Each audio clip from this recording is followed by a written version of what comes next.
함께 하실 말씀은 요한계시록 17장 15절에서 18장 4절 함께 하시겠습니다. 요한계시록 17장 15절에서 18장 4절입니다.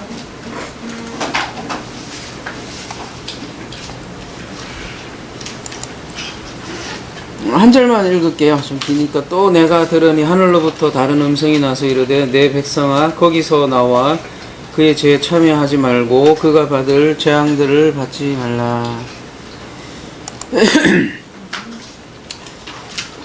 17장 15절부터 우리 한번 알아보도록 하겠습니다. 또 천사가 내게 말하되 내가 본 바 음녀가 앉아 있는 물은 백성과 무리와 열국과 방언들이라.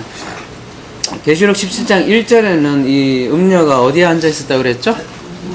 예, 많은 물 위에 앉아 있다고 했는데, 지금 15절에는 그 물을 백성과 무리와 열국과 방언들이라고 표현을 하고 있네요. 그러니까 많은 물은 많은 무리를 뜻하겠네요. 근데 특별히 물이라고 표현한 거는 성경에서 물은 어떤 말씀을 뜻하잖아요. 근데 이 물 중에서도 윗물이고 아랫물이 있는데, 여기는 분명히 아랫물을 얘기하는 것 같습니다.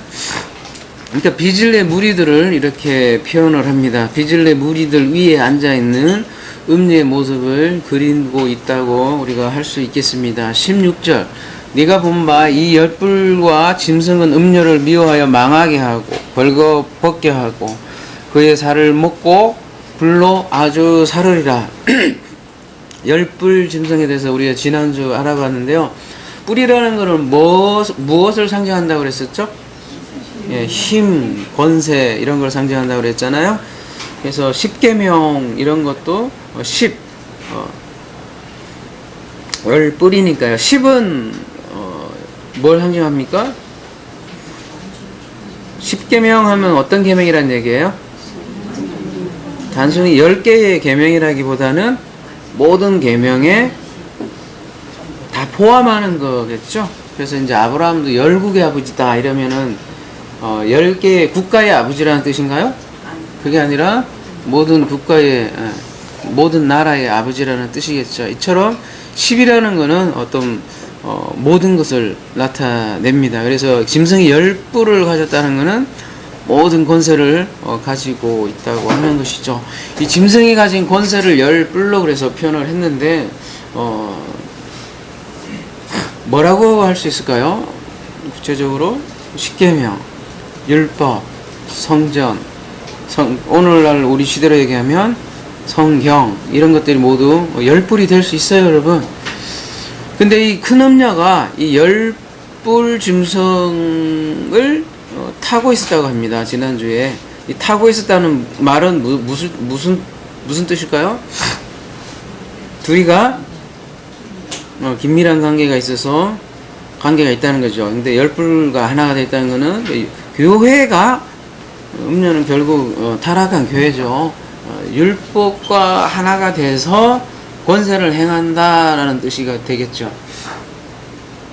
그러니까 율법을 주신 이유는 아버지와 하나 되라고 주신 거잖아요. 근데 그 하나 되지 못하고 그냥 그 겉의 것으로 열심히 지키고 행하고 그렇게 가면은 그 성경이 짐승이 되는 것이죠. 근데 오늘 본문엔 뭐래요? 이 열불과 짐승이 음녀를 미워한대요. 무슨 뜻일까요? 갑자기 둘이 함께 있었는데 지금 음녀를 미워한다는 것은 둘이의 긴밀한 관계가 어떻게 된다는 거예요? 깨어진다는 거죠. 공생관계가 무너진다는 표현을 이렇게 얘기하고 있는 것이죠. 다른 말로 하면 율법적 교회가 무너진다는 것을 이렇게 표현을 한 겁니다. 무너지는데 어떻게 무너지느냐? 벌거벗게 하고 이런 표현이 나오는데요. 옛날에 고대 사회에는요, 간음죄에 대한 형벌을 어떻게 했냐면 벌거벗게 해서 수치를 당하게 했다고 합니다. 그러니까 이 간음과 관련되어 있는 표현이겠죠. 그리고 그의 살을 먹고 이런 표현이 나오는데요. 특별히 열왕기상 21장 23절 24절에 보면 어떤 사건이 나오냐면 이세벨이 어떻게 결국 나중에 죽어요? 여러분 이세벨은 어떤 인물의 상징이죠? 가장 큰 상징이죠? 음녀의 가장 큰 상징이 이세벨이죠. 바알 선지자들을 데리고 있는. 근데 그 이세벨이 나중에 어떻게 죽어요? 그렇죠. 개가 이세벨의 살을 먹는다 이렇게 표현이 나오잖아요. 그렇게 최후를 맞이하죠. 그래서 요한계시록은 그 이미지를 빌려왔다고 볼 수 있을 것 같습니다. 그리고 불로 아주 사르리라 이런 표현도 있는데요. 특별히 제사장 딸들은 불태워 그러니까 다른 사람이 그 간음죄를 지면 돌에 맞아 죽는데 제사장 딸이 간음을 할 경우 아예 불태워 죽이라라는 그 명령이 레위기 21장 9절에 있습니다. 그러니까 오늘 요한계시록 17장, 18장은 제사장하고도 관련이 있구나라는 걸 여러분이 아시면 될 것 같습니다. 그래서 그리고 결국 이 17장 18장이 그 당시 교회의 이미지인 교회인 예루살렘 성전이 결국은 어떻게 무너져요? 결국은 사실은 불에 타서 없어지잖아요. 그런 이미지하고도 연결이 된다고 할 수 있겠습니다. 17절 이는 하나님이 자기 뜻대로 할 마음을 그들에게 주사 한 뜻을 이루게 하시고 그들의 나라를 그 짐승에게 주게 하시되 하나님의 말씀이 응하기까지 하심이니라. 결국 17장 18장은 예루살렘 성전이 멸망하는 모습을 그린 건데요. 그게 어떻게 이루어진다는 얘기예요. 이 표현은 하나님이 자기 뜻대로 할 마음을 그들에게 주었대요. 심지어 악인도 사용하는데 그 모든 것은 뭐 안에 있다라는 얘기겠어요? 하나님의 계획, 섭리 안에 이루어진다라는 걸 이렇게 표현을 하고 있습니다. 그러니까 하나님의 섭리 안에 불살라 없어지는 거예요. 누가요? 우상과 짐승과 하나 된 음녀, 교회죠. 그래서 교회를 짐승에게 넘겨주는 것도 다 하나님의 장중 안에 있다는 뜻이 되겠습니다. 18절 내가 본 그 여자는 땅의 왕들을 다스리는 큰 성이라 하더라. 이 여자의 정체를 보다 더 구체적으로 밝히죠. 그것은 뭐래요? 땅의 왕들을 다스리는 큰 성이다 이렇게 표현하겠습니다. 이 큰 성은 바로 예루살렘 성을 표현을 하는 것이고요. 예루살렘 성이 땅의 왕들을 어떻게 다룹니까? 이 땅의 왕들이 여러 나라 정치적인 왕들을 얘기하는 걸까요? 아니면 뭐 다른 나라의 왕들을 이렇게 예루살렘이 실제로 다스렸나요? 직접적으로 정치적으로 다스린 건 아니죠. 그렇다면 어떻게 다스렸습니까? 이스라엘이? 이스라엘은 제사장 나라 개념이죠. 제사장 나라로서 이방인을 위한 대표, 그러니까 이방인을 대해서 그렇게 다스린 나라였죠. 또 하나는 이 땅의 왕들을 이렇게 다른 나라 왕들로만 볼 수 없는 것은 이 땅, 이스라엘을 뜻하죠. 이스라엘의 왕들, 이스라엘의 권력가들, 그러니까 뭐 바리새인 서기관들, 이들이 또 땅의 왕들이라고 할 수 있겠습니다. 근데 그 예루살렘 성전 안에서 다 이루어지는 일들이기 때문에 이렇게 표현을 하는 것이겠죠. 18장으로 넘어가도록 하겠습니다.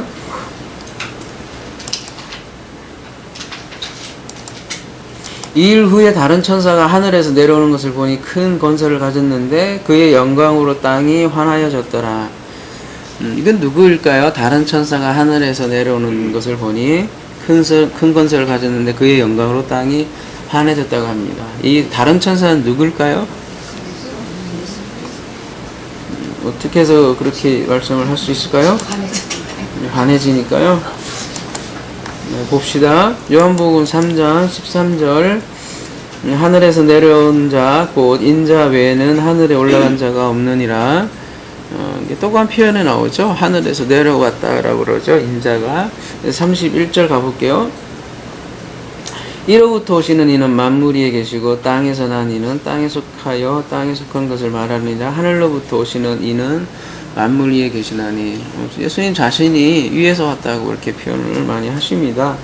요한복음 6장 38절에 내가 하늘에서 내려온 것은 내 뜻을 행하려 함이 아니요 나를 보내신 이의 뜻을 행하려 함이다. 이렇게 말씀을 하시고요. 첫 번째는 그러니까 하늘에서 내려왔다. 두 번째는 큰 권세를 가졌다고 이렇게 표현을 하잖아요. 큰 권세를 가졌다.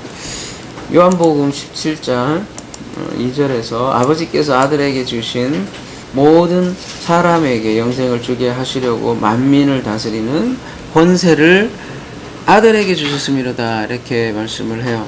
그리고 마지막으로 여러분이 아까 말씀하신 그의 영광으로 인하여 땅이 환하여지더라. 이런 표현들은 요한복음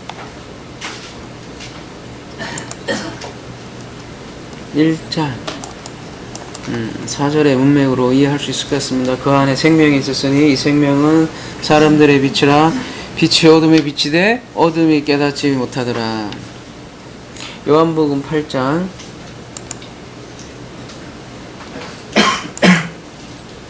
12절 예수께서 또 말씀하여 이르시되 나는 세상의 빛이니 나를 따르는 자는 어둠에 다니지 아니하고 생명의 빛을 얻으리라. 요한복음 9장 5절에도요 내가 세상에 있는 동안에는 세상의 빛이로다. 요한복음 12장 46절에도요 나는 빛으로 세상에 왔느니 물은 나를 믿는 자로 어둠에 거하지 않게 하려 함이라. 이런 말씀들이 쭉 나와요. 여러 가지 이런 것으로 볼 때 이 다른 천사는 그리스도로 볼 수 있을 것 같습니다. 그래서 그 그리스도가 18장 2절 힘찬 음성으로 외쳐 이르되 무너졌도다 무너졌도다 큰 성 바벨론이요 귀신의 처소와 각종 더러운 영이 모이는 곳과 각종 더럽고 가증한 새들이 모이는 곳이 되었도다. 지금 무너졌도다 무너졌도다 두 번 연거퍼서 이렇게 얘기를 하는데요. 이 두 번 무너졌도다 무너졌도다 하는 거는 어떤 표현이겠습니까? 강조하는 거겠죠. 예, 아주 심플하게 잘 대답하셨네, 그죠? 그냥 왜 맞습니다. 왜 웃어요? 무너졌도다 하면 그냥 무너졌겠지만 강조를 하는 거죠. 무너졌도다, 완전히 무너졌다는 거를 강조하는 것이죠. 이 표현하고 비슷할 것 같습니다. 마태복음 24장. 항상 요한계시록은 마태복음의 종말 강화와 거의 유사하다고 했습니다. 잊지 않으셔야 됩니다. 항상 대답하여 이르시되 너희가 이 모든 것을 보지 못하느냐? 내가 진실로 너에게 이르노니 어떻게 해요? 돌 하나도 돌 위에 남지 않고 다 무너뜨려지리라. 이 표현과 비슷하다는 거예요. 무너졌도다 무너졌도다 하고 뭐가 무너졌다는 거예요? 큰 성 바벨론이요 이렇게 얘기 나오잖아요. 바벨론은 어디를 뜻하죠? 우리 다뤘죠? 바벨론은 어떤 것입니까? 계시록 16장 19절에서 우리 다뤘잖아요. 왕들이 모였자고 그랬잖아요. 왕들이 모이는 곳. 진짜 사는 하르마르산 그리스도가 모으는 하르마게돈인데 요 왕들이 모이는 것은 무슨 산이에요? 가짜 하르마게돈이죠. 바벨탑이죠. 바벨탑에 왜 모인 거예요? 그 니무롯을 중심으로 해서 자기 이름을 내려고 모인 그죠? 거짓 종교로 하나 되는 무리들을 바벨탑으로 표현을 한 것이죠. 그들의 특징은 뭐라고 그랬죠? 그들은 하나의 언어라고 되어 있지만 입술 하나의 종교를 가지고 있다라고 이렇게 했었죠. 그래서 그들은 돌 대신에 벽돌로 바벨탑을 쌓았죠. 그러니까 그리스도가 아닌 그들의 벽돌로 진리가 아닌 종교 시스템을 건설하는 장면을 바벨탑으로 표현을 한 것이죠. 그래서 거짓 종교로 하늘로 올라가는 계단을 쌓은 것이죠. 근데 그건 참 사다리가 아니라는 것이죠. 참 사다리는 어떤 사다리예요? 야곱의 사다리처럼 인자가 오르락 내리락 하리라 요한복음 1장에서 말하는 바로 그 사다리인데 이 바벨탑은 가짜 사다리라는 것이죠. 그냥 올라가려고 하는 거예요. 오르락 내리락 해야 되는데 지들만 올라가는 거예요. 그리고 자기 이름을 내려고 성을 쌓았다고 합니다.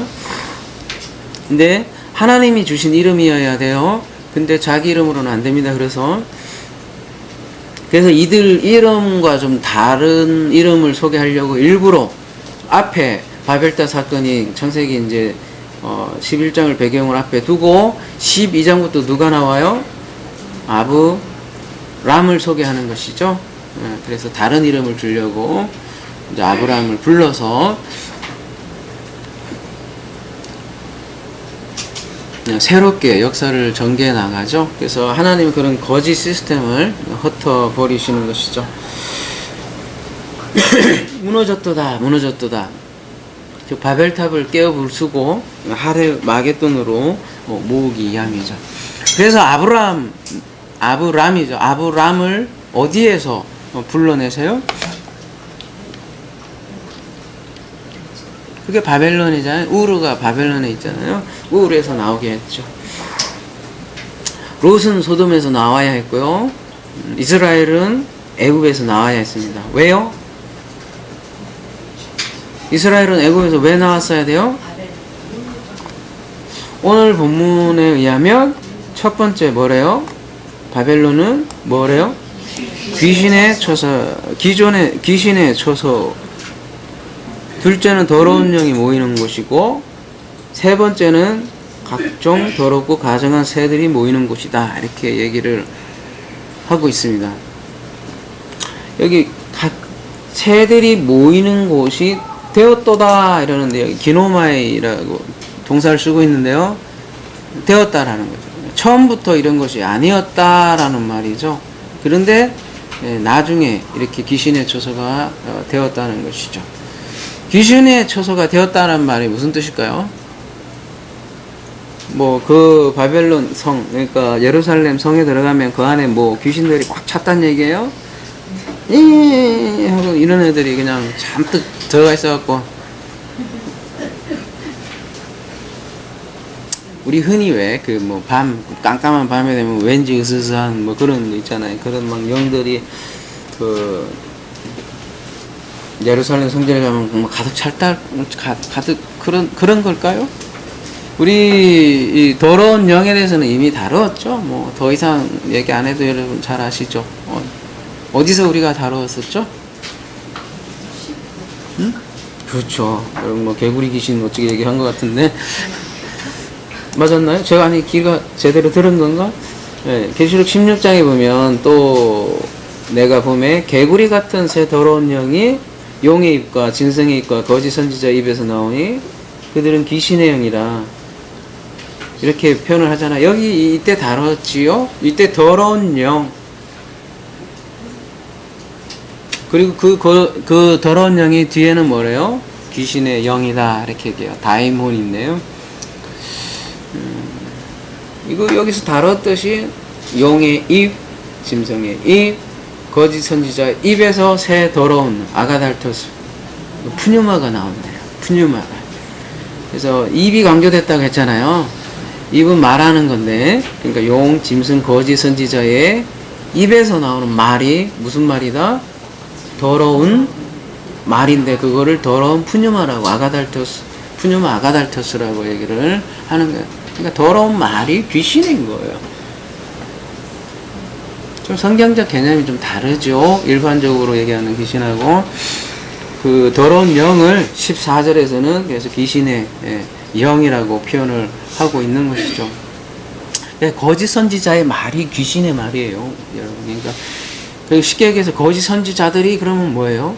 귀신이에요, 귀신. 이놈의 새끼들이 귀신이에요. 예루살렘 성전에 거짓 선지자들이 가득하기 때문에 뭐가 되었다는 거예요? 귀신의 초소가 됐다는 얘기예요.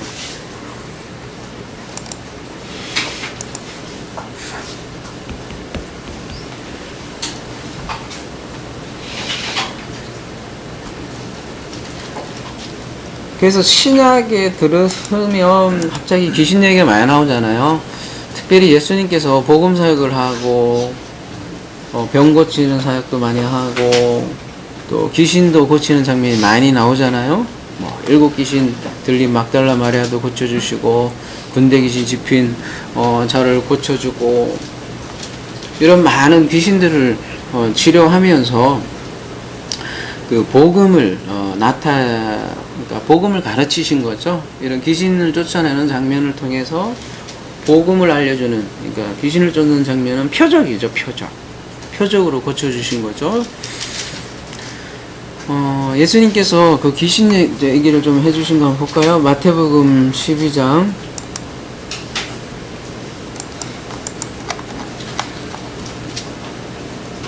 43절. 더러운 귀신이 사람에게 나갔을 때 왜 물 없는 곳으로 다니며 시기를 구하되, 왜 물 없는 곳으로 다니며 시기를 구했다고 이렇게 얘기를 할까요? 그러니까 왜 귀신인데 왜 말씀 없는 곳으로 다니며 시기를 구하되 이렇게 표현을 할까요? 물 있는 것이 좋지 않을까? 귀신도 좀 물이 있으면 더 좋지 않을까요? 여러분, 지옥의 정의가 뭐라 그랬었죠? 우리 왜 어려워 성경 공부 때 지옥, 음부, 무적행 다뤘잖아요. 지옥은 뭐 여러 가지 이제 정의를 제가 했겠지만, 그 중에 하나가 제가 기억하는 것으로 말씀 없는 곳, 그러니까 말씀 없는 존재가 결국 지옥이다 이렇게 얘기를 한 걸로 기억을 하고 있어요.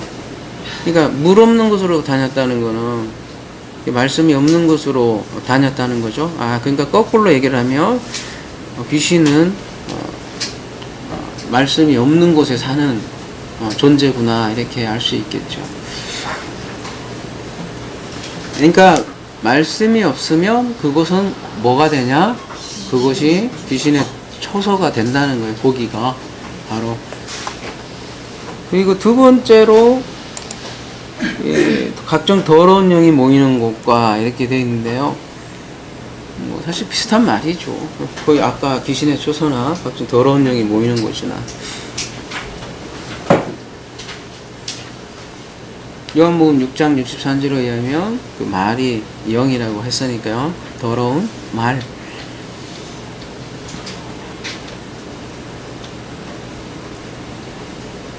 여기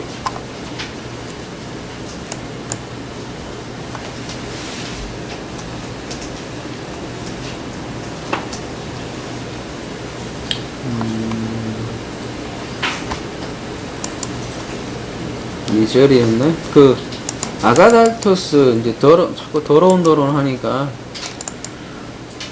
더러운 영 푸녀마 뒤에 아가달토스가 하나 더 붙은 거거든요. 요게 귀신이에요, 여러분. 영이에요. 귀신은 그러니까 영인데, 영은 또 말과 관련이 있고요.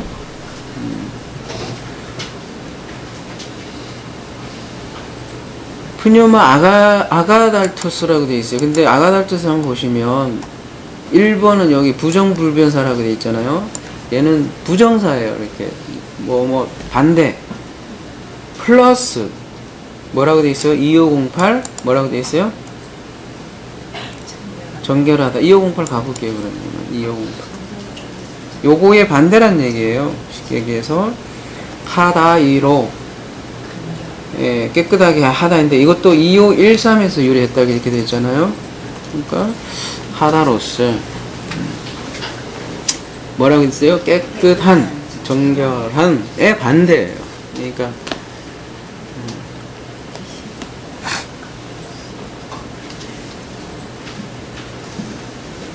그래서 더러운 말이 귀신이라는 거예요. 마태복음 21장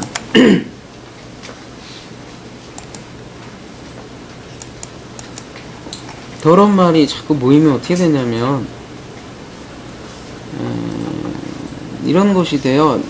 그들에게 이르시되 기록된 바 내 집은 기도하는 집이라 일컬음을 받으리라 하였거늘 너희는 강도의 소굴을 만드는도다 하시니라. 그러니까 하나님의 처소는, 그죠? 하나님의 처소는 만민에게 깨끗한 말, 카다로스 푸뉴마죠? 깨끗한 말을 어떻게 해요? 깨끗한 말로 말을 기도하는 곳인데, 그러니까 진리를 흘려보내야 되는 곳인데, 너희가 뭘로 만들었다? 강도의 구류혈, 동물로 만들었다. 더러운 말을 가지고 사람을 해치는 강도가 되었다. 라는 뜻이죠. 그게 귀신에 쳐서요, 더러운 영이 모이는 곳입니다. 그리고 마지막으로, 새들이 모이는 곳이래요. 가정한 새들이 모이는 곳. 우리 새에 대해서는 이미 우리 창세기 때 자세하게 다루었던 것 같아요. 여러분 기억하실지 모르겠지만, 혹 또 기억하지 못하거나 또 새롭게 오신 분도 있을 거고요. 바빠서 못 들으신 분도 있을 거고, 또 들으셔서도 까물까물 하실 수도 있으니까 잠깐만 언급을 다시 하면, 창세기 1장 20절부터 이미 나오는데요. 몇째 날이에요? 새하고 지금 저 바다 짐승 만든 날짜가? 그거 봐, 헷갈리잖아 벌써. 다섯째 날이잖아요. 벌써 헷갈린겨. 그러니까 우리는 반복해야 됩니다. 할 수 없어요. 여러분 시험 잘 보려면 어떻게 해야 돼요? 어쩔 수 없어요. 공부해야 되더라고요. 그죠? 여러분이 기도하기 위해서는, 그러니까 진리를 흘리기 위해서는 또 다른 사람에게도 전해 주셔야 되잖아요. 내 혼자 잘 먹고 잘 사는 건 아니잖아요. 그러려면 본인도 먼저 알아야 되잖아요. 본인에게 완전히 자기 것이 되어질 때 흘려가는 거잖아요. 그런 의미에서라도 한번 보시면,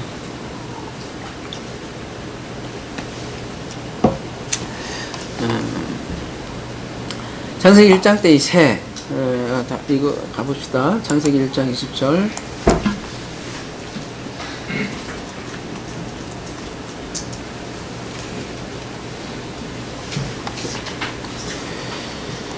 이 새가 어디에 있다고 지금 표현이 되어 있어요? 궁창이라고만 우리는 알고 있지만, 여러분 궁창이라고 하면 어디예요 도대체? 하늘 위의 새? 이렇게 쉽게 생각을 많이 하는 거예요. 근데 우리 여러분 그 창세기 1장에 보는 기본 전제를 잊으시면 안 돼요. 이렇게 피지컬한 그런 그림으로 자꾸 보시면 우리의 구원과 구속사와는 상관이 없단 말이에요. 성전적 관점으로 보실 때에 우리 구원의 역사가 되는 거거든요. 그런 의미에서 볼 때 지금 새가 어디에 있대요? 궁창에 있는데, 번역이 안 돼 있는데 궁창에 뭐래요? 앞에? 파님이라고 있어요. 그러니까 하늘의 궁창에 파님 위에 있대요. 이게 굉장히 중요한 단어거든요. 사실은 파님이라는 건 무슨 뜻일까요? 여기 보시면 파나, 좀 나타나다, 하나님의 얼굴 할 때 나타나는 거예요. 그러니까 하늘이 쌍수잖아요. 나타나는 하늘이 있고 나타나지 않는 하늘이 있다는 거예요. 하늘은. 근데 새는 지금 어디 하늘에 있다는 얘기예요? 나타난 하늘. 그러면은 성서로 얘기하면 어디를 얘기하는 거라는 얘기예요? 그렇죠. 여러분 이제 박사학급 다 돼갑니다. 그래서 이 중요한 거예요. 왜 요런 거 갖고 그러냐 하는데, 성소에 새가 있어요. 그러니까 이게 새가 그냥 새가 아닌 거야. 성소에서 봉사하는 어떤 존재를 얘기하는 거예요. 성소에서 봉사하는 존재가 누구예요? 제사장이죠. 그죠? 레이인들. 그래서 성경에서 새는요, 이 레이인 제사장들을 상징을 합니다. 지금으로 말하면 말씀으로 봉사하는 자들을 새라고 얘기해요. 왜 그런지 더 한번 볼게요. 성경에서 짐승은 어제 창세기 강의 때도 우리가 노아의 홍수 때도 짐승이 등장을 하지만 이런 거를 이해하지 못하면 전부 다 피지컬리 동물로도만 생각을 한단 말이에요. 근데 동물들이 왜 있냐고요 도대체. 우리에게 음식 주려고 그런 것도 있겠지만 하나님께서 동물을 만든 이유도 있다고요. 왜 개 같은 인간이라고 표현이 되고 이 돼지같이 지저분한 인간이라고 하고 다 하나의 특성들이 있잖아요. 이런 동물들 보면 참 신기하잖아요. 웃기게 어떤 거는 웃기게 생기기도 하고 코알라 같은 경우는 왜 저렇게 생겼을까 뭐 그런 생각도 다 하잖아요. 왜 그렇게 만들었을까요? 이제 모든 짐승에게 물어보라. 그것들이 뭐래요? 네게 가르치리라. 공중의 새에게 물어보라. 그것들이 또한 네게 말하리라. 여러분 새에게 물어보셨어요? 새가 여러분에게 말하더이까? 28절 땅에게 말하라. 내게 가르치리라. 바다의 고기도 어떻게 한다? 네게 설명하리라. 딱 이거 창세기 지금 5째 날에 등장하는 새와 바닷고기 등장하잖아요. 새에게 물어본다고 새가 말하는 건 아니잖아요. 무슨 뜻이겠어요? 이게 몽학선생 개념이에요. 짐승이 우리에게 무엇인가 가르쳐 준다는 거예요. 율법처럼. 그래서 짐승도 왜 존재한다? 네, 진리를 말하게 하는 건데, 몽학선생의 개념이 뭐냐면, 갈라디아서 누구에게로 인도한대요? 3장 24절에 이같이 율법이 우리를 그리스도께로 인도하는 초등교사가 되어 우리로 하여금 믿음으로 말미암아 의롭다함을 얻게 하려 함이라. 믿음이 온 후로는 우리가 초등교사 아래 있지 아니하고 너희가 다 믿음으로 말미암아 그리스도 예수 안에서 하나님의 아들이 되었으니 누구든지 그리스도 합하게 하여 세례를 받은 자는 그리스도로 옷 입으니라. 동물도 마찬가지예요. 그리스도께로 인도하는 초등교사라는 거예요. 몽학선생. 옛날 개혁에는 그렇게 돼 있잖아요. 하나님의 아들로 인도하기 위한 초등교사라는 거예요. 근데 그 초등교사가 제대로 역할을 하지 못하면 어떻게 돼요? 아까 그 새가 있었잖아요. 새가 레인이고 뭐예요? 또 제사장인데 이 제대로 역할을 못해요. 성소에서 딱 중간에 있잖아요. 중간에 제사장이라는 건 하나님과 인간 사이의 중간의 역할에 중보자 역할을 하는 거 아니에요? 이렇게 성전이 이렇게 있으면 뭐 이렇게 그릴 수도 있고 여기서 새가 여기 하늘이잖아요. 요건 안 보이는 하늘, 보이는 하늘. 요건 땅이고 왔다 갔다 하면서 여러분 실제로 새가 그렇게 살잖아요. 땅에서 이렇게 둥지를 틀고 날아가서 왔다 갔다 하잖아요. 중간적인 입장의 존재가 새거든요. 근데 이 새가 제대로 그 역할을 못하면 뭘로 변해요? 성경에서는 뭐라고 얘기해요? 그거를 맹금류라고 하는 거죠. 네, 맹금류. 그래서 맹금류는 레이기에 의하면 뭐로 취급하냐면 부정한 채로 취급을 하잖아요. 맹금류는 그래서 어떻게 살아요? 시체를 뜯어먹고 살죠. 그 시체는 뭐를 비유하냐면 죽은 영혼들을 먹고 사는 말씀 사역자들을 뜻하는 게 시체. 시편 79편 이거 무슨 얘기예요, 여러분? 그들이 주의 종들의 시체를 공중의 새에게 밥으로 주의 성도들의 육체를 땅의 짐승에게 주며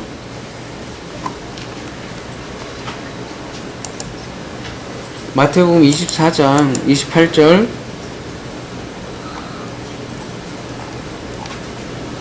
죽음이 있는 곳에는 독수리들이 모일 것이니라. 그래서 독수리들이 뭐예요? 이 죽음이 뭐예요? 주검? 네. 부토마라고 되어 있는데 여러분이 말씀하신 생명이 없는 몸, 시체에 맹금류 독수리들이 모인다고요. 물론 이 장면은 예루살렘 성전 파괴를 지금 그린 거예요. 다 파괴하면 시체들이 즐비할 거 아니에요. 그러면 독수리들이 쫙 모일 거 아닙니까? 근데 그거는 이제 이미지고 실제로 지금도 마찬가지로 우리가 실제로 예루살렘 성전처럼 그러니까 진짜 성전이 되지 못하면 시체에 불과하다는 거예요. 우리가 만약에 시체면 누가 몰려든다? 독수리가 뭐예요? 지금으로 얘기하면 거짓 선지자들, 거짓 목자들이 엄청 몰려갖고 뭘 먹고 산다는 얘기예요? 성도들, 그러니까 성도가 아니라 시체라고 해야 되나? 여기서는 실제로 죽은 영혼을 가진 몸들을 먹고 산다고요. 그 사람들을 가지고 장사해 먹는다고요. 장사해 먹어요. 그 사람들을 이용해 먹고 장사하고 그걸 위해서 먹고 산다고요. 새는 그래서 영적 사냥꾼을 상징을 합니다. 마태복음 13장 4절에 그래서 이런 표현을 하는 거지요. 마태복음 13장 4절 씨 뿌리는 비유를 하시고 4절 뿌릴 새 더러는 길가에 떨어짐에 새들이 와서 먹어버렸고 새가 와서 홀랑 먹어버린다는 거예요. 씨가 길가에 뿌려진대요. 사실 하나님은 다 씨를 누구에게나 뿌려줘요. 태어나면서 전부 다 씨를 뿌리는데 문제가 여러 가지가 이제 있다는 거죠. 씨 뿌리는 비유 중에. 그 중에 하나가 뭐 때문이에요? 요놈의 새 때문이에요. 새. 완전히 새 때문에 새 됐어. 네, 다 하나님께서 씨를 뿌려주는데 이 새가 자꾸 새 되게 만드는 거예요. 그래서 이 새를 뭘로 이제 설명을 해주잖아요. 뒤에서 뭘로 표현을 해요? 악한 자라고 이렇게 구체적으로 표현을 해 주잖아요. 그리고 마가복음에서는 이 악한 자를 뭐라고 아예 설명을 아예 노골적으로 표현을 해요?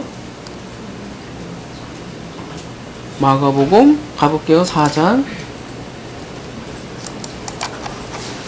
15절 뭐래요? 사탄이 즉시 와서 그들에게 뿌려진 말씀을 빼앗는 것이야. 그러니까 이 사탄이 뿔 달린 귀신이 아니네. 아까 얘기한 바로 그 악한 자네요. 그리고 그 악한 사람, 그 사람을 바로 새라고 얘기하네요. 그러니까 다 같은 개념이네요. 이 사탄을 그러면 누가복음에서는 뭐라고 얘기하느냐? 8장 12절 뭐 짭세요?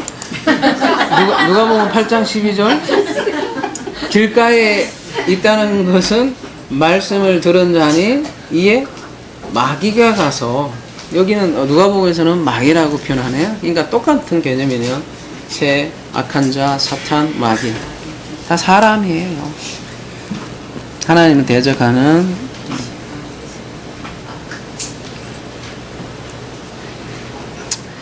이게 이제 창세기 5일에 등장하는 새인데 창세기 5일째 새뿐만 아니라 또 하나 등장하는 게 큰 바다 짐승인데 그 바다 짐승이 나중에 마찬가지로 그것도 몽화선생이잖아요. 근데 그게 제대로 하지 못하면 바다 짐승은 또 뭐가 된대요? 탄닌이잖아요. 탄닌이 나중에 용이 되잖아요. 탄닌이. 그래서 그것도 마찬가지로 사탄이 된다 이거죠. 리어야탄이 무슨 뜻이에요? 리바이스 청바지 있잖아요. 그게 레인이라는 뜻이거든요. 레인. 그래서 레인이 용이 돼버린다고요. 이 중간에 있는 새가 레인인데 리워야탄이 된다고요. 그래서 이 새는 은혜의 표현도 있어요. 많아요. 은혜의 날개로 덮으소서 내가 너희를 이렇게 하나님의 날개로 품으리라 이렇게 되는데 은혜의 날개가 되지 못하면 어떻게 돼요? 시체를 뜯어먹는 맹금류의 새우로 변한다는 거예요. 자, 이게 새예요. 여러분, 새 하면 이제 근데 여기서는 가증한 새들이 모이는 곳이라고 했으니까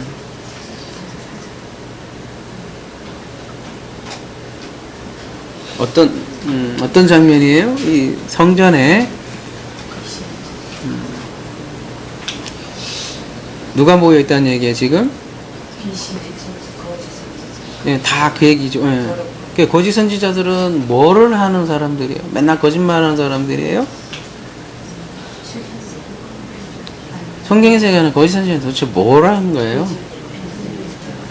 그 사람들도 나름 얘기를 한다니까. 제대로 하려고 하는 거예요. 뭐를 얘기하는 사람들이에요? 여기 사복음서 계속 보시면 아니 바리새인들이 그 악한 의도가 있는 게 아니잖아요. 그 사람들이 자기 나름대로 뭐 하려고 하는 거예요? 하나님을 열심히 섬기려고 하는 거 아니에요. 열심히 율법을 열심히 지키려고 하는 거고, 그래서 하나님께 영광 돌리겠다는 거 아니야. 골 한 골 넣어도 하나님께 영광을 돌리겠고, 골든 글로버상들도 하나님께 영광 돌리겠다는 거 아니에요.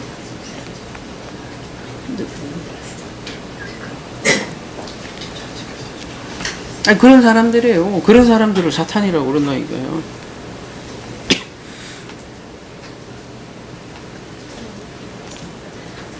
그러니까 성경의 말씀을 그대로 그냥 겉대꾸로 규칙서로 보게 되면 그게 바로 각종 더럽고 가증한 새들이 모이는 곳이 된다는 거예요. 여러분 이거 원어에 보시면 꺾임표로 짐승이라고도 표현이 되어 있는데, 꺾임표라는 거는 어떤 사본에는 있고 어떤 사본에는 없는 건데요. 뭐 꺾임표니까 생략하도록 하고요. 뭐 짐승이나 새나 아무튼 그런 존재들을 얘기하는 거예요. 지금 아무튼 귀신, 더러운 영, 새는 어떻게 그러면 모두 같은 얘기라는 거예요. 그러니까 하나님께서 주신 성전, 성경, 심지어 예수님조차도 여러분 하나님의 아들이잖아요. 예수님조차도 어떻게 돼요? 그냥 껍데기로 알면 뭐가 된다는 거예요? 우상이 된다고요. 그렇게 우상이 되면, 율법이 우상이 되면, 성전이 우상이 되면 거기가 뭐라는 게 귀신의 초소가 된다고요. 그게 그래서 강도의 구렬이 된다는 거예요. 그래서 강도의 구렬. 그래서 선한 사마리아 비유에 보면 강도 만난 자 비유가 있잖아요. 누구한테 만나서 죽었다는 얘기예요? 응? 이 강도의 구렬에 강도에게 맞아 죽는 거 아니겠어요?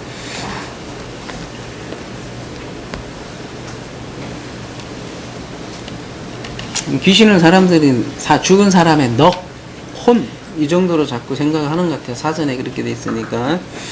근데 따로 있는 게 아닙니다. 오늘날 하나님께서 거하는 초소가 어디예요? 응? 고린도전서 3장 16절에 의하면 하나님의 성전이 어디예요? 너희가 라잖아요. 너희는 뭐 아무나 너희는 아니겠죠. 적어도 고린도 교회를 얘기하는 거니까. 우리가 성령의 전이잖아요. 그러니까 진정한 교회는 우리잖아요. 근데 마치 오늘날 어떻게 건물이 교회인 것처럼 가르치고 건물을 화려하게 짓고 또 뭐 그 건물을 누구한테 바친대요? 하나님께 헌당한대. 그게 에녹시티잖아요. 에녹시티를 에녹이라는 뜻이 봉헌한다고 했잖아요. 봉헌하는 거야. 그래서 뭘 해요? 헌당 의식을 하잖아요. 헌당 의식을 하면서 온갖 유명인사들 다 모이고요. 이름 있는 자들, 네피림들이 다 모이는 거죠. 우습습니까? 아니, 네피림 그런 사람들이라니까 그러네요. 유명한 사람들이요. 용사들이라니까 그런 사람들이. 어제 이제 창세 강의 했으니까 이렇게 얘기하는 거예요. 지금도 네피림이 살아있다니까요. 그러면 거기가 귀신의 처소라니까요. 귀신이 딴 데 모이는 게 아니라니까요, 여러분. 자꾸 제가 지옥이 어디 있냐고 제가 얘기하잖아요. 교회 안에 있다니까요. 무섭다니까요. 그러니까 비밀이라 음료부 요한이 깜짝 놀랐다니까. 그러니까 귀신이 천국 티켓 믿음으로 가는 나라 하면서 계속 여기서 그런 줄 알았는데 교회가 귀신의 초소라니까 얼마나 깜짝 놀래요. 강도의 구렬이래요. 예수님 오셔서 왜 다 발작 뒤집어 놨겠어요? 지금 같으면 안 그렇겠어요? 예수님이 지금 만약에 오시면 어디 가서 뒤집겠어요? 세상에서요? 아니에요. 여기 귀신들이 모이는 곳이 딴 데 모이는 것이 아니라니까요.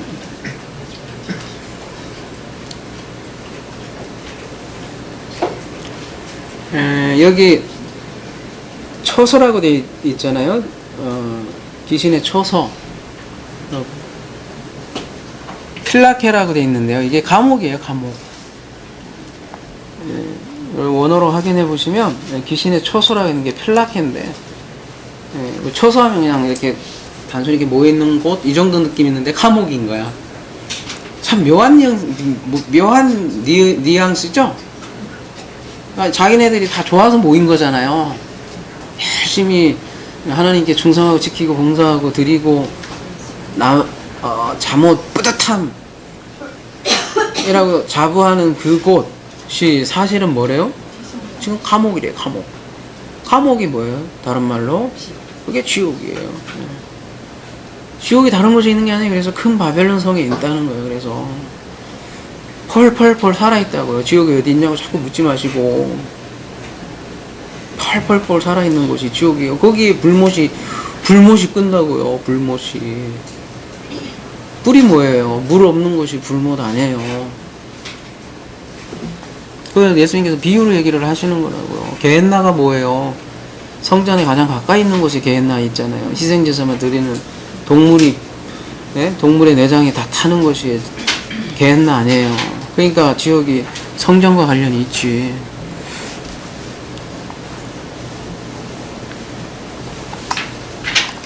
(3절) 그 음행의 진뇌 포도주를 말미암아 만국이 무너졌으며 또 땅의 왕들이 그와 더불어 음행하였으며 땅의 상인들도 그 사치의 세력으로 치부하였도다 하더라. 여기 땅의 왕들도 그렇고 땅의 이제 상인들이라는 말이 나오니까 어떻게 보여요? 정치적인 나라 혹은 어떤 경제적인 용어로 보일 수도 있을 것 같습니다. 근데 여러분 계속해서 우리가 일관적으로 요한계시록 읽어와서 봤지만 철저하게 언약과 관련이 되어 있는 단어들이고 성전과 관련된 단어라는 거예요.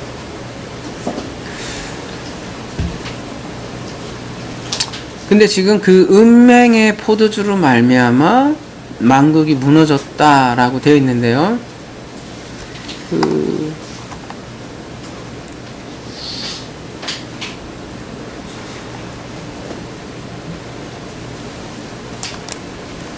무너졌다 하니까 이게 좀 표현이 한번 요거 원어로 가볼게요. 만국이 무너졌다 하니까 어떤 이미지가 들어요, 여러분?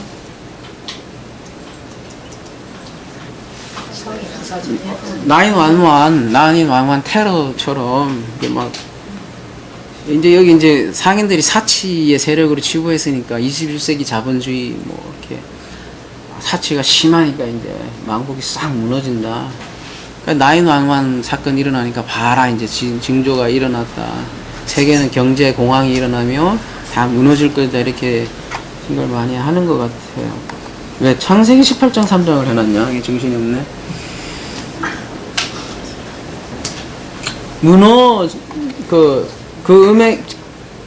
진뇌 포도로 인하여 만국이 무너졌으면 했는데, 이게 무너졌다라는 표현을, 왜 이렇게 표현했는지는 모르겠는데, 그냥 드링크예요. 영어는 잘 해놨네요. 피노. 마시다라는 거거든요. 흡수하다, 피노. 그러니까, 음행의 포도주를 마셨다는 거예요. 그 음행의 진노의 포도주로 말미암아 만국이 취했다. 그 음행의 포도주를 마셨다. 단순히 이런 뜻이거든요. 그러니까 건물이 무너지고 그런 개념이 아니라는 거예요. 여러분 18장 가만히 보시면 그런 뉘앙스를 여러분이 받을 수 있는 단어들이 많아요. 근데 사실은 안 그렇다는 거예요. 교회는 어떤 포도주를 마셔야 돼요? 네, 새 포도주가 어떤 포도주예요? 여러분? 네, 그리스도 진리의 포도주를 마셔야 되잖아요. 그게 진정한 성찬식이겠죠? 물리적인 거 이런 거 싸우는 거 많아요. 매주 먹어야 된다. 아니면 1년에 한두 번, 왜 우리는 안 먹냐 이렇게 여러분이 물을 수도 어쩐지 모르겠지만 매주 먹어도 되고 안 해도 되는데 중요한 거는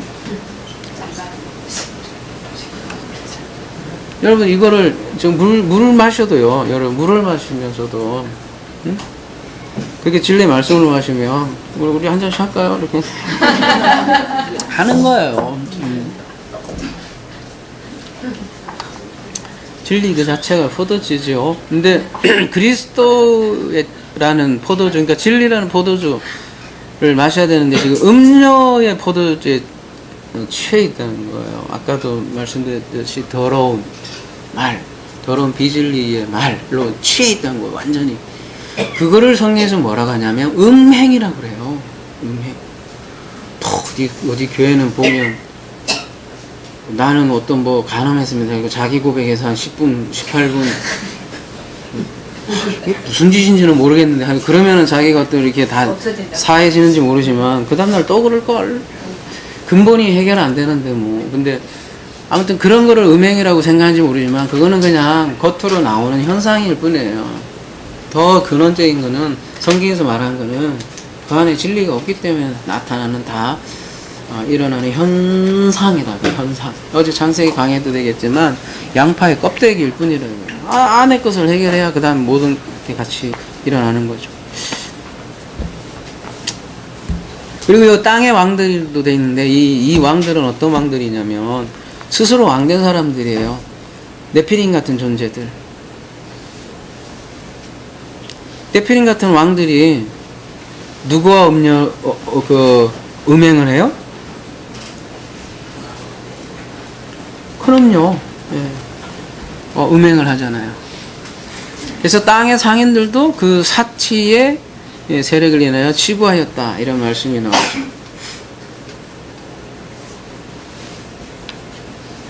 18장에는 상인 얘기가 많이 나와요. 상인 얘기가. 근데 자본주의에서 얘기하는 그런 상인들이 아닙니다. 그거를 일단 여러분이 잘 아셔야 될 것 같고요. 여기 상인들 한번 볼게요. 상고라고 돼 있어요. 상고라는 다 여러분 아세요? 개혁에는 상고라고 돼 있는데 나는 무슨 얘기인지 모르겠더라고. 내가 국어가 짧아서 상고 이라니까 뭔지 모르겠어. 차라리 영어 멀천스 하니까 뭐 알겠는데 상고. 근데 개혁개정에는 상인들이라고 이렇게 되는데 그죠? 되게 우리나라 말 참 어려운 것 같아요. 상인이겠죠. 근데 이 상인이 누군지 상인이 근데 신약에 보면 뭐 별로 안 써 있어요. 계시록에 4번, 마태복음 13장에 1번 이렇게 되는데 주로 요한계시록 문맥에서 같은 작자니까 요한계시록에 무슨 내용인지 알면 나올 거 아니에요? 마태복음 13장 1번이니까. 요한복음 18장 3절로 가볼게요. 이게 오늘 본문이고, 자, 상인들을 이제 엠프로스인데요. 이 정의를 보자고요. 18장에 몇 군데 나오니까 오늘 한 절만 보지 말고 여러 구절을 보면 상인이 누구인지 드러난다는 거죠. 첫 번째, 상인은 어떤 존재래요? 사치의 세력으로 인하여 치부하였다 이렇게 했잖아요. 치부라는 건 뭐예요?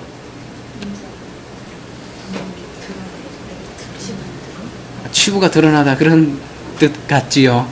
우리나라 말이 어려운 게 치부가 드러났다 이렇게.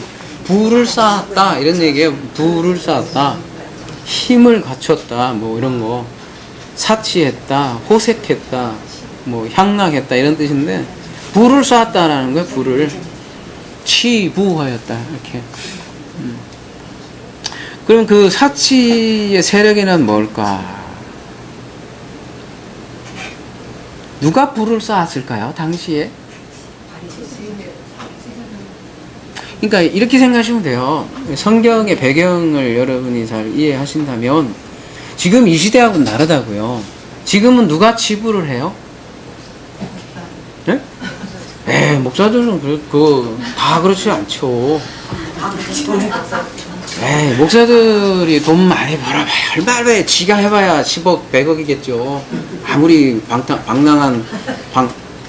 아무리 방탕해도 목사는 해봐야 지가 해봐야 100억이지 뭐. 아무리 타락해도. 근데 지금 치부는 누가 그런 여기서 얘기하는 거 불을 쌓는 사람이라니까. 지금 누가 불을 쌓아요? 지금은 경제하는 사람들이 쌓잖아요. 지금은요. 그러니까 조단이잖아요. 그분들은 저기 말하자면 뭐예요? 예? 10대 계열사 이래도 보면 조단이잖아, 이분들은. 그 계열. 지금은 정치, 그러니까 경제하는 사람들이 부를 쌓고 그 부를 이제 유지하기 위해서 정치 권력과 이렇게 긴밀한 관계가 있는 거 아니에요. 그러니까 정치하는 사람들도 떡고물로 해서 같이 먹고 사는 거잖아요. 근데 그 당시에는 정치와 경제와 종교가 이렇게 특별히 정치와 종교가 분리되지 않았어요. 지금은 종교 따로 정치 따로 이렇게 어떻게 보면 따로 이렇게 하잖아요. 근데 그 당시에는 종교가 정치와 탁 붙어 있다고요. 그러니까 종교 권력자가 곧 무슨 권력자다? 정치가였어요. 정치 권력자. 그러니 당연히 이스라엘의 가장 권력의 중심은 어디에 있었어요? 예루살렘에 있었어요. 예루살렘 성전에.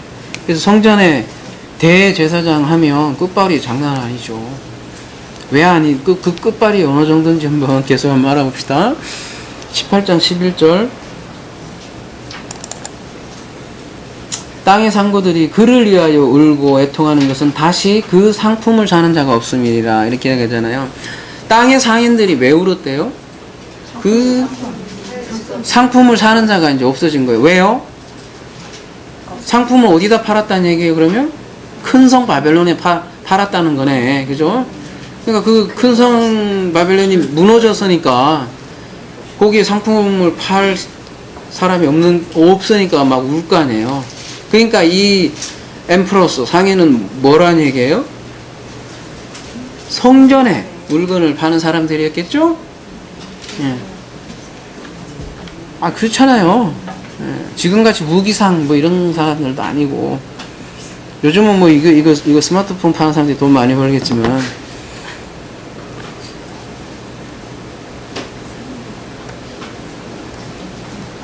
마태복음 21장 가볼게요. 12절. 예수께서 성전에 들어가서 성전 안에서 매매하는 모든 사람들을 내쫓으시며 돈 바꾸는 사람들의 상과 비둘기 파는 사람들의 의자를 둘러 엎으시고 그들에게 이르시되, 아까 우리 본 거네요. 내 집은 기도하는 집이라 일컬음을 받으리라 하셨거늘 너희는 강도의 소굴로 만드는도다 하시니라.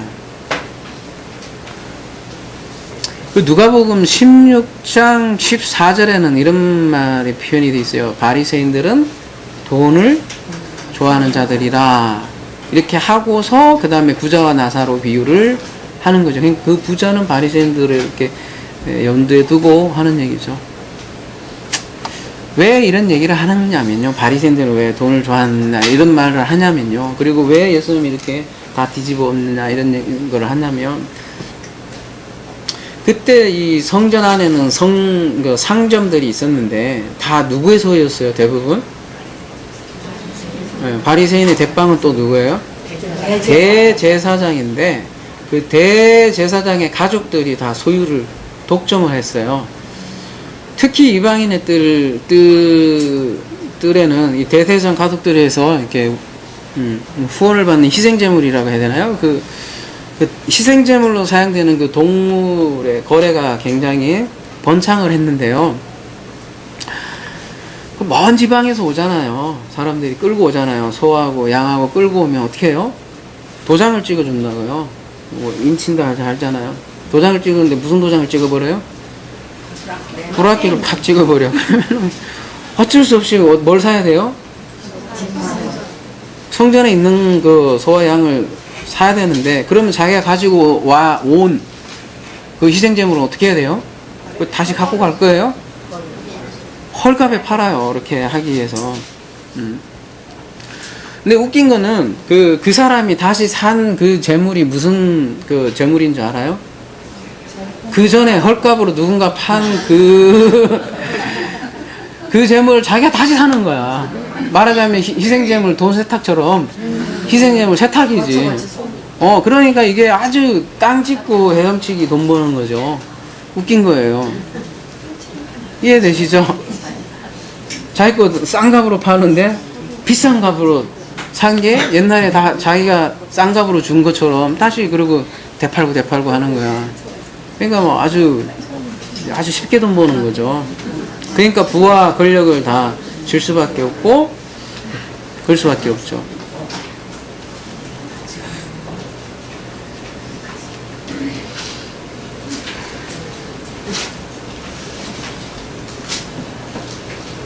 그러니까 아까도 말까 불사른다고 했잖아요. 큰 성이 불사른다. 살을 뜯어먹고 불사르라고 했는데, 불사른 건 제사장 딸이 간음했을 때 불사른다고 했잖아요.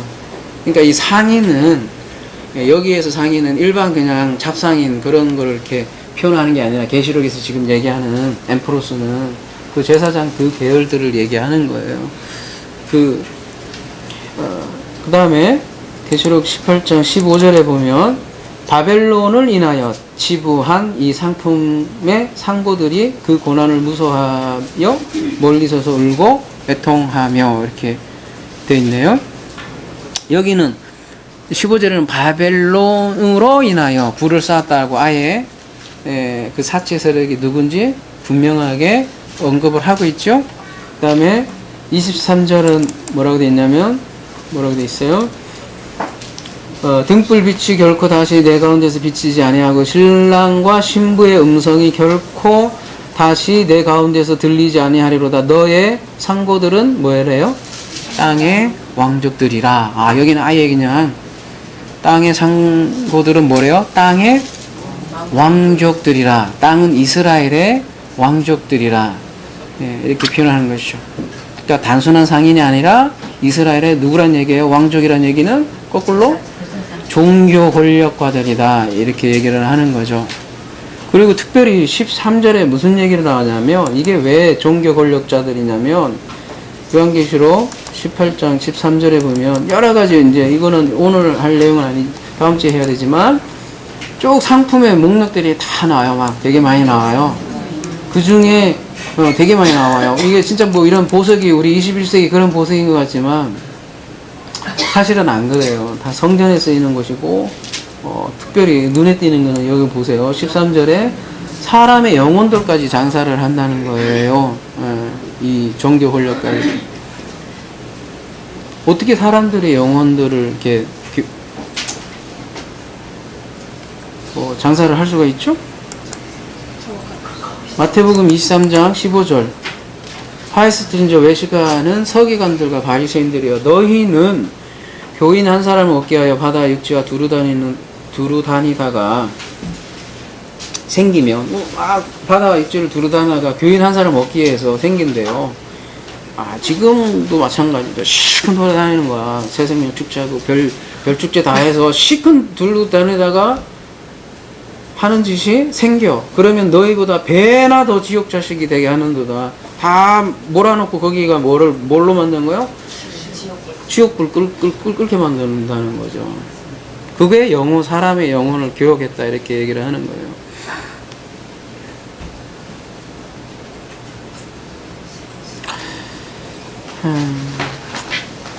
무섭죠.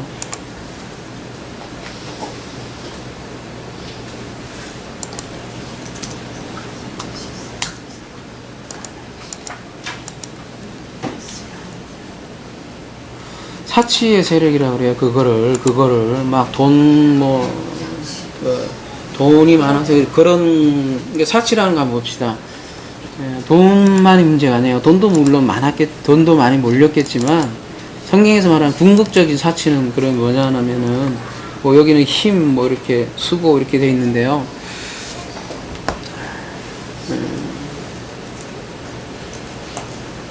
여러분, 유욕에 빠짐, 이런 뜻도 있잖아요. 보시면. 그 다음에 두나미스는 힘, 이런 거고요. 유욕에 빠진다는 게 뭐예요? 성경에서 말하는? 유욕이라는 게 뭐예요? 막 돈 벌고자 하는 욕심? 혹은 성경에서 말하는 궁극적인 유욕은 부도 마찬가지예요. 성경에서 말하는 부라는 건 뭐예요? 돈만이 여러분 돈 벌려면 벌어야지 왜? 정당하게요. 성경에서 그런 거를 나쁘다 좋다 얘기를 안 해요. 그냥 여러분 사업에서 잘하시면 잘하는 거예요. 기독교인이라고 망하라는 거 항상 그런 거 없잖아요. 성경에서 말하는 궁극적인 사치, 부는 뭐겠어요? 그 부자가 나사를 할 때 가장 큰 부는 뭐예요? 쌓는 거잖아요. 뭐를 쌓아요? 자기의. 예, 가난한 자가 아니라 자기의 쌓는 게 궁극적인 부거든요. 그걸 욕심이라 그래요. 실제로 여러분 자기의로 쌓잖아요. 실제로 부를 쌓잖아요. 어디다가 쌓아요? 하늘에다 쌓는다며요. 하늘 곳간에다 지금도 차근차근 쌓는 분들 많잖아요. 지금은 그래서 다 버린 것 같지만 궁극적으로는 어디에 저축을 해놓은 거예요? 그런 개념으로 가지고 있잖아요. 그걸 부라 그래요. 부, 치부.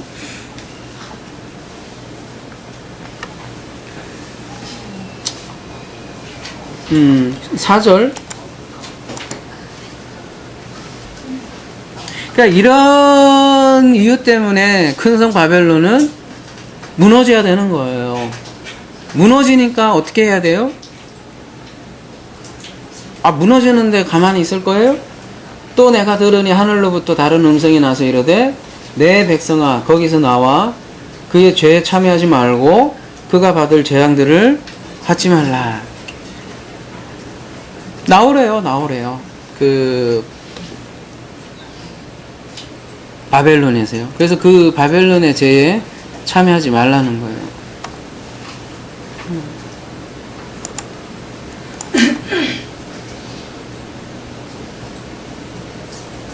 참여하다라는 말이요. 여기 보십시오. 그럼 신코이노네오 라는 단어 쓰는데 어디 많이 본 단어 같죠? 그렇죠. 코이노니아가 교제를 나누는 거잖아요. 그 앞에 쉰이라는 걸 하나 더 붙인 거예요. 함께 교제를 나누다. 여러분 교제 나누는 게 뭐예요? 성경에서 말하는 교제를 나누는 거? 응?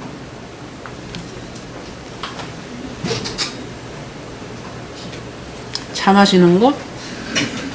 그런 거는 교회 밖에서도 할 수 있잖아요. 제 얘기는. 해야죠, 여러분. 그런 교제 얼마든지 해야 되지만, 그거는 교회에서도, 여러분 직장에서도 얼마든지 할 수 있다고. 근데, 진리 공동체에서만 할 수 있는 코이노니아가 있다라는 거예요. 그게 뭐예요? 말 그대로, 함께 진리를 나누는 거죠. 근데 지금은 죄에 참여하지 말래요. 그러니까 바벨론이 가지고 있는 그 비진리의 말을 가지고 함께 교제하지 말래요.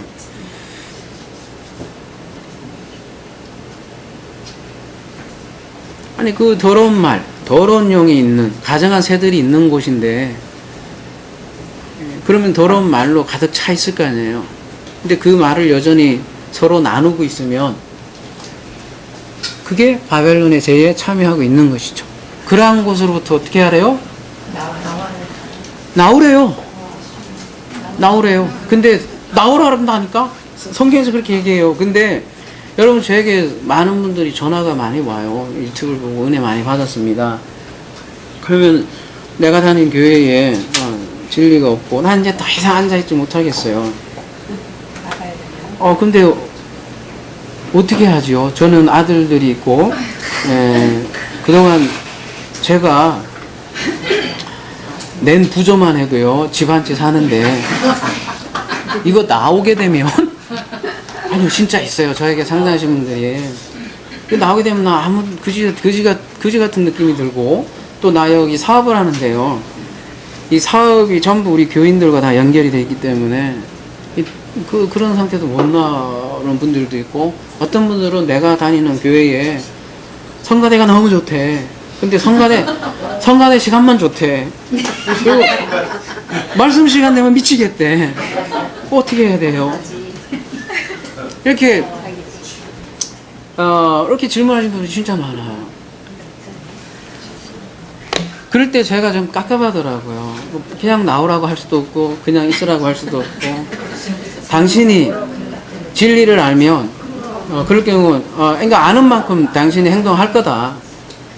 예. 당신이 진리가 참 만큼 알아서 행동하게 될 거다라고만 저는 답을 사실은 할 수밖에 없죠. 근데 분명히 약하니까 그분도 신앙이 너 무조건 나와라 이렇게 얘기할 수는 힘들어서 그렇게 얘기를 했지만 나오라고 해요. 나오라고 해요. 앞으로는 또 그렇게 강력하게 얘기해야 될지는 잘 모르겠지만, 아무튼 성가대 때문에 못 나오는 거, 부저 때문에 못 나오는 거, 사업 때문에 못 나오는 거 아니라고 봅니다. 여러분, 성경에서 떠나라는 얘기 얼마나 많아요. 그래서 대표적으로 누구예요?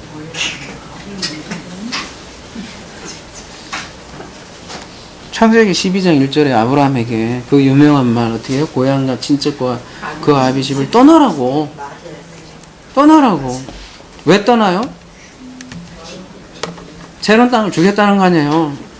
그리고 여러분 그 가봅시다. 창세기 12장 더 좋은 거 주겠다는데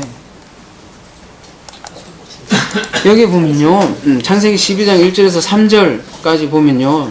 여러분이 되게 좋아하는 단어가 수두룩 빡빡 등장하는데 무슨 단어 같아요?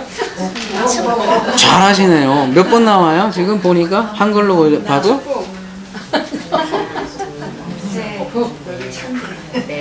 5번 나와요. 5번. 그렇죠? 복수라는 것 같은데. 근데 예, 복이라는 게 5번이 나오는데요. 창세기 3장에서 11장까지 저주라는 말이 5번 나오거든요.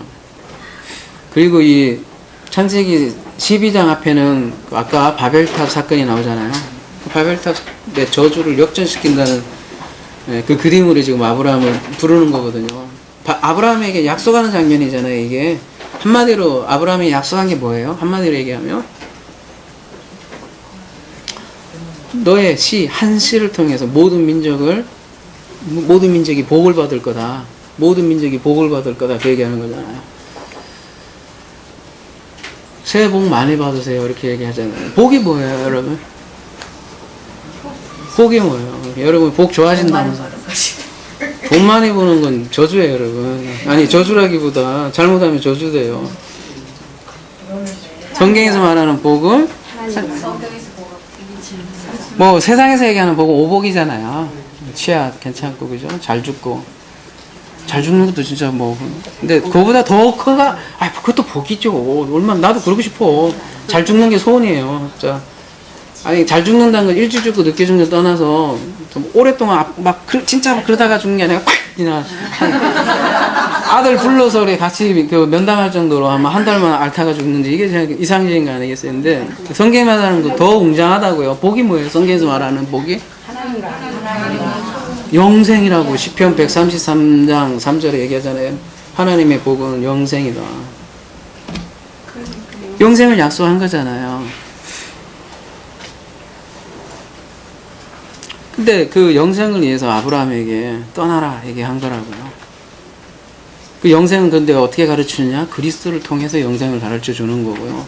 그래서 씨는 그리스도를 얘기하는 거고, 그리스도로 말미암아 모든 민족이 영생을 얻을 것이다 라는 게 창세기 12장의 약속이잖아요. 근데 그 약속 믿고 아브라함은 빵 떠난 것 같지요? 여러분이 생각할 때 왜 무슨 근거로 아니래요? 왔는데?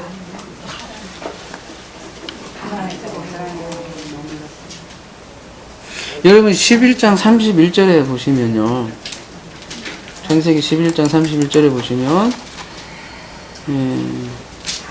아브라함이 하란에 있었으니까, 그리고 이제 창세기 12장에서 이제 떠나라고 얘기를 했으니까 하나님이 어디에서 나타나신 것 같아요? 하란에서 처음으로 이제 나타난 것 같잖아요. 이게 이제 여기에 등장하니까 사실 창세기 처음으로 얘기하는 거니까 아브라함에게. 그래서 그러니까 아브라함에게 하란에서 처음으로 이렇게 등장한 것 같지만 사실은 사도행전 7장에 보면 아브라함이 어디 있을 때에 하나님이 그에게 보였다고 그래요? 사도행전 가볼게요. 7장. 시간 빨리 가네. 항상 생각보다 빨리 가. 제가 항상 한 1시간 정도 한다 생각하는데 항상 보면 20분이야.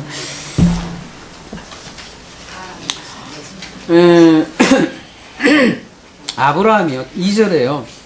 하란에 있기 전 메소포타미아에 있을 때에 영광의 하나님이 그에게 보여 이르되 내 고향과 친척을 떠나 네가 보일 땅으로 가라 하시니 벌써 이때 얘기를 했고 창세기 12장에는 얘가 어떻게 해요? 안 가니까 그러는 거예요. 뭔가 지금 문제가 있는 거예요. 안 가니까 이러고 있단 말이에요.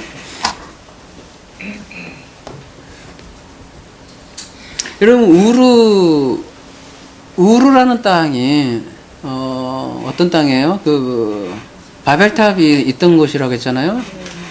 근데 그 우르엔 그 신이라는 달의 신을 섬기는 곳인데요. 그 달신의 아내 이름이 사레예요. 사레.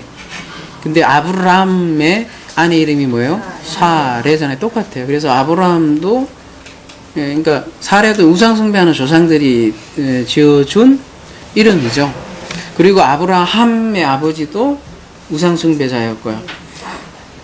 그러니까 아버지 이름이 뭐예요? 아브라함의 아버지 이름이 데라예요. 그렇죠? 데라가 우상으로 먹고 산 사람이에요. 장인이에요. 아주 우상의 장인. 그러니까 우르가 이렇게 우상으로 가득한 땅이고 지금으로 얘기하면 굉장히 대도시죠. 뉴욕과 같은 대도시고 문화의 중심지인데 거기에서 나오라고 한 거예요. 네, 그래서 이제 떠났어요. 떠났는데 아브라함이 고향을 떠나긴 떠났는데 궁극적으로 가야 할 땅은 가나안 땅 아니겠어요? 네, 내가 보여줄 땅이지만 가나안 땅으로 가야 되는데 어디에 머물고 있는 거예요 지금? 그럼 하란이란 말이에요. 하란은 어느 땅이에요? 무슨 땅이길래 이게 하란이 문제가 있는 거예요? 하란에가 그 메소포타미아의 문명의 끝자락에 있는 게 이렇게 올라간 끝자락.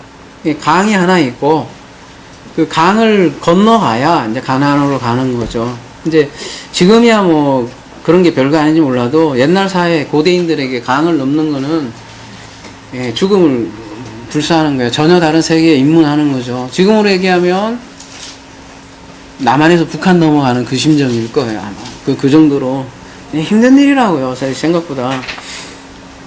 거기에 주저앉은 거예요. 아브라함이 이 하란에요. 그리고서는 하는 일이 뭐였어요? 배운 짓이 도둑질이라고. 하란에서 뭘 하겠어요? 왜요? 직업이 그거니까. 근데 하란이라는 곳이 또 그 교차로라는 뜻이 교차점인데요. 굉장히 문명의 교차점이고, 그래서 거기도 장사가 잘 되고 사람이 많이 왕래했던 곳이라는 거예요. 그러니까 목이 좋은 곳이에요, 거기도. 그러니까 하란에서 우상장사를 또 했던 거예요. 그러니까 이게 안 되겠는 거야. 그래서 하나님께서 무슨 방법을 취해요? 데라를 지금, 이거 왜 이런 기사가 나왔겠어요? 데라를 데리고 가신 거예요. 데라라는 뜻이 좀 의미가 또 있어요. 보면 여행시 잠깐 쉬어가다라는 뜻이 데라예요. 여행하는데 이 데라라는 아버지가 쉬어가는 거예요. 그래갖고 자꾸 지체시키는 거예요. 아브라함이 떠나야 되는데 자꾸 이 데라 아버지 때문에 여행이 지체되는 거예요. 말하자면 지금 우리 그것도 마찬가지예요. 여기 떠나야 되는데 성가대 때문에 못 떠나요. 떠나야 되는데 내가 맡은 직분도 너무 많고 떠나야 되는데 사업관계도 너무 많이 얽혀있고 너무 손해보는 장사야. 이거는 아무리 봐도 답이 안 나오는 거야. 계속 지체하는 존재야. 그러니까 하나님께서 어떻게 해요? 잡아 족치는 거예요. 그냥 데라를. 그게 내용이에요. 그러니까 아브라함이 얼마나 인간적이에요, 인물이. 그러고 보면 우리하고 똑같은 인물이죠.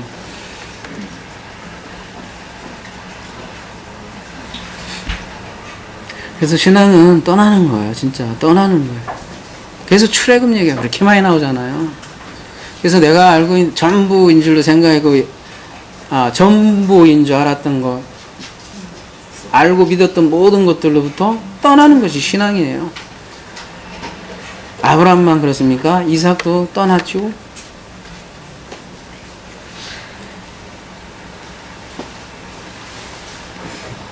바벨론에 갔던 이스라엘도 떠났죠. 거기서 또 살만했을 텐데요, 그죠? 나름대로 정착을 했을 텐데 또 떠나 있어요. 1세기 유대인이잖아요. 지금 요한계시록이면. 그런데 어떻게 해요? 이제 거기서 그들의 삶의 터전인 예루살렘 성에서 떠나래요. 나오래요. 그래서 예루살렘 성전은 무너질 거 아니에요. 무너지는 장면이 이제 나오고. 그러니까 어떻게 하란 말이에요? 떠나라고. 어떻게? 지체 없이. 단호하게. 거기서 나와라 할 때, 나오라 할 때 나오는 거, 가볼게요.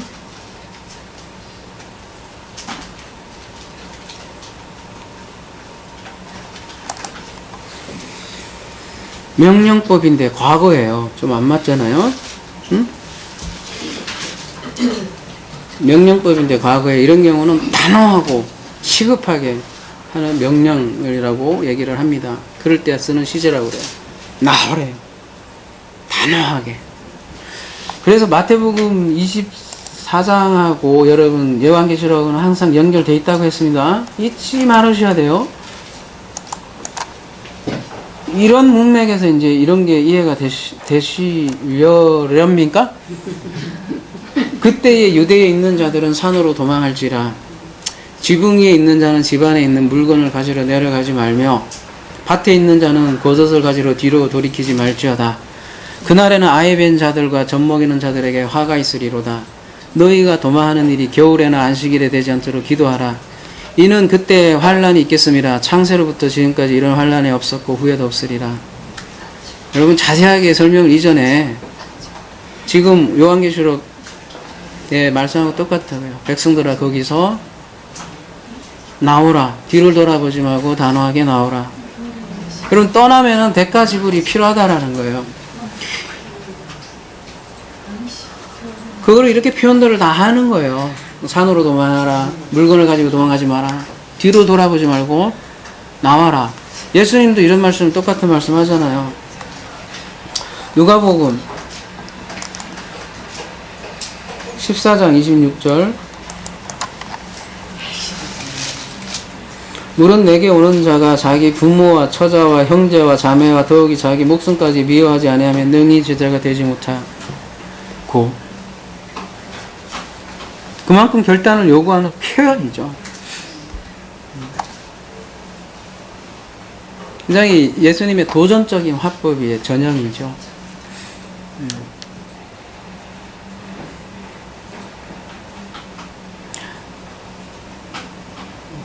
마태복음 13장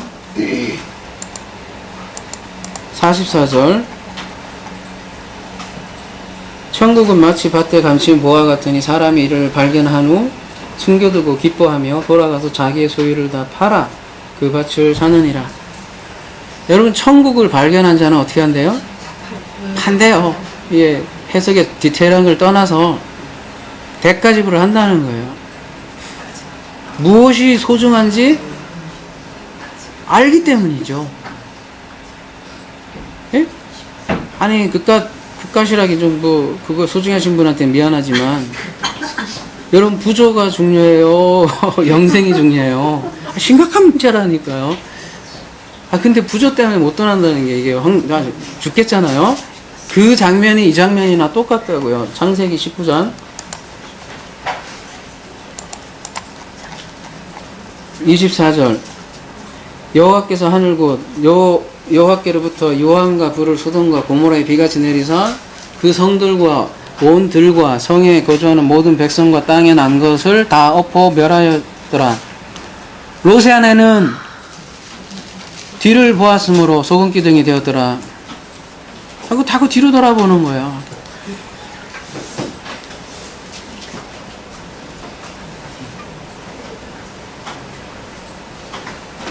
사업 때문에 그 비진리 교회에 머물러 있으면 죽어요. 예, 그게 치부예요. 여러분, 예, 심지어는요, 자기 그 시의원 하려고 큰 교회에 머물린 사람이 있어요, 일부러. 내가 직접 본 거예요. 안 오다가 그때만.